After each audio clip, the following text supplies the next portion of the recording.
আমি পাপিয়া। আজকে আমি মোরলা মাছের বাটি চচ্চড়ি করে দেখাবো। আমি এখানে মোরলা মাছ নিয়ে নিয়েছি। দেখুন মোরলা মাছগুলো ভালো করে বেছে ধুয়ে নিয়েছি।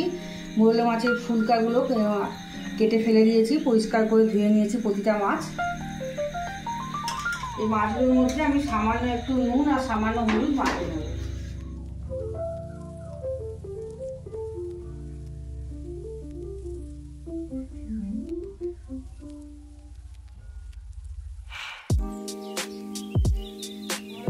মাছের বাটি চচ্চড়ি করার জন্য মিডিয়াম সাইজে দুটো পেঁয়াজ কেটে নিয়েছি, 3টে কাঁচা লঙ্কা নিয়েছি, এটা সরষের সঙ্গে বাটবো বলে, আর 2টো কাঁচা লঙ্কা চিড়ে নিয়েছি, একটা ধনে পাতা নিয়েছি, আর একটা মাঝারি সাইজের টমেটোটা আমি স্ল্যাপারে ঘষে নিয়েছি। 1 চামচ মতন কালো সর্ষে আর 3টে শুকনো লঙ্কা আর সামান্য একটু হলুদ দিয়ে বেটে নেব।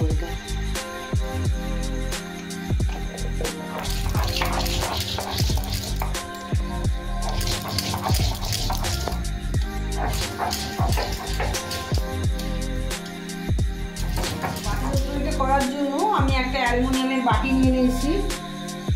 এখানে স্টিলের বাটি নেবেন না, একটা অ্যালুমিনিয়াম বাটিতেই ভালো হবে। 2 চামচ মতন এখানে সর্ষের তেল দিয়ে দেবো। গরম হয়ে গেছে, আমি সামান্য একটুখানি কালো জিরে এর মধ্যে দিয়ে দেবো।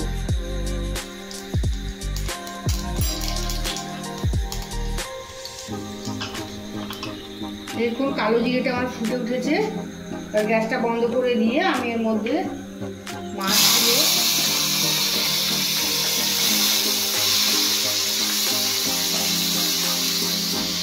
মাছগুলো দিয়ে দিলাম।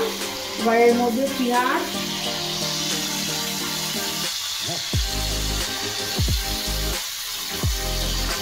কিছুটা বেটে রেখে দিলাম, সরষে বাটা,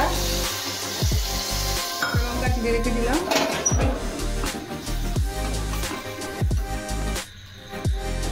আর এর মধ্যে টমেটো দিয়ে দেবো।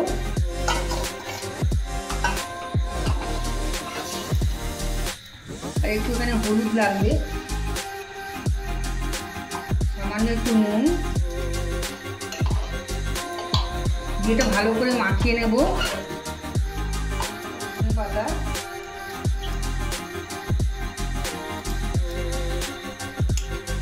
আরেক চামচ সরষের তেল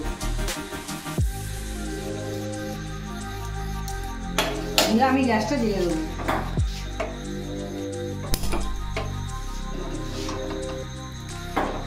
এই গ্যাসটা কমিয়ে আমি মিনিট 15 মতন এখানে ফুটিয়ে নেব।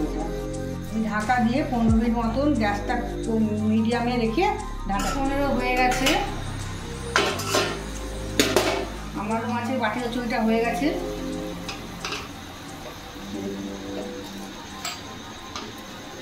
এই দেখুন কি সুন্দর বাটি চচ্চড়িটা হয়েছে কালারটা।